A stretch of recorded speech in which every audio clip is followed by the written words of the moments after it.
Kia ora, and welcome to Oho Ake Books. My name is Whareru Slysander.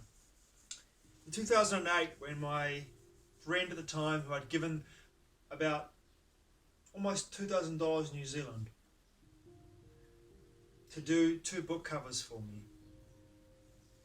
for my first 2 collections of short stories.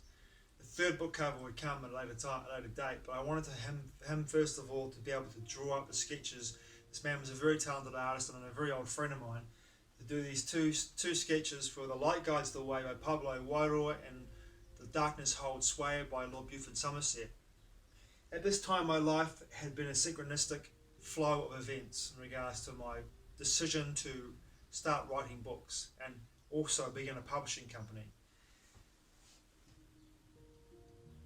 I gave my friend the money and he went about the process of beginning to sketch up the first images of Pablo Wairoa, which were fantastic, amazing, powerful, and really represented what I felt about the character and also what I perceived Pablo Wairoa to look like. And this is before I knew what multidimensional aspects of myself these actual authors were.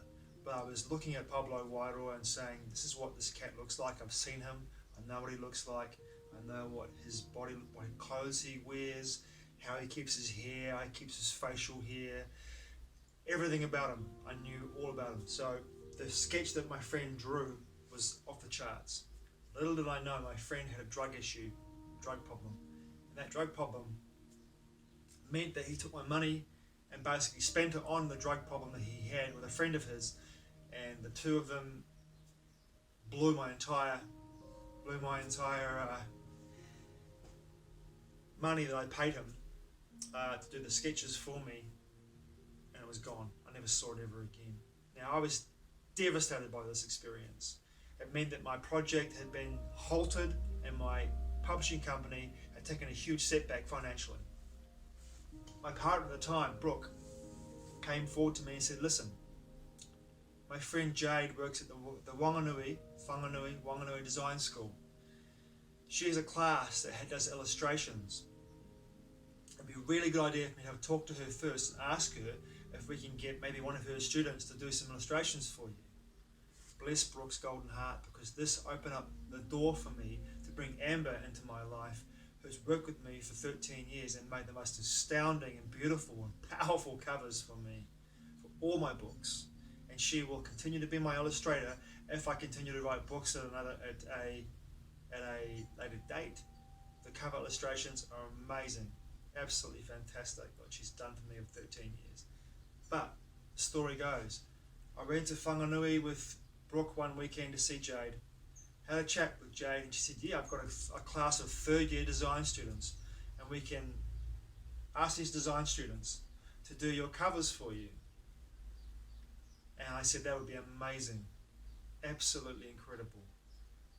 So as it would have played itself out, I went back to Wanganui Design School 3 times in the next month with a film crew the 2nd time and the 3rd time, and documented the actual experience. My friend took photographs, filmed some video as well, and go to the YouTube channel and check out the Whanganui Design School document.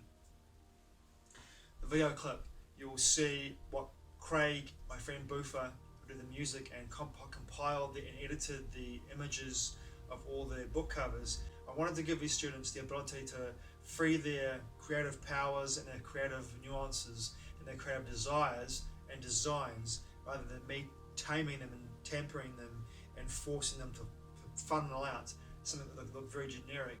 But thankfully, I found Amber, and working with Amber for the last 13 years has been a delight.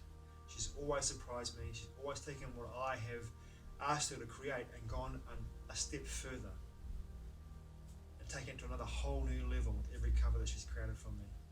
But Spirit brought me together with Jade, through Brooke, and I truly appreciate that experience. And it was for me a mystical event after being betrayed by a friend that I love dearly, who is no longer a friend. Thanks for watching, I truly appreciate it. Mā te wā. I'll see you again soon.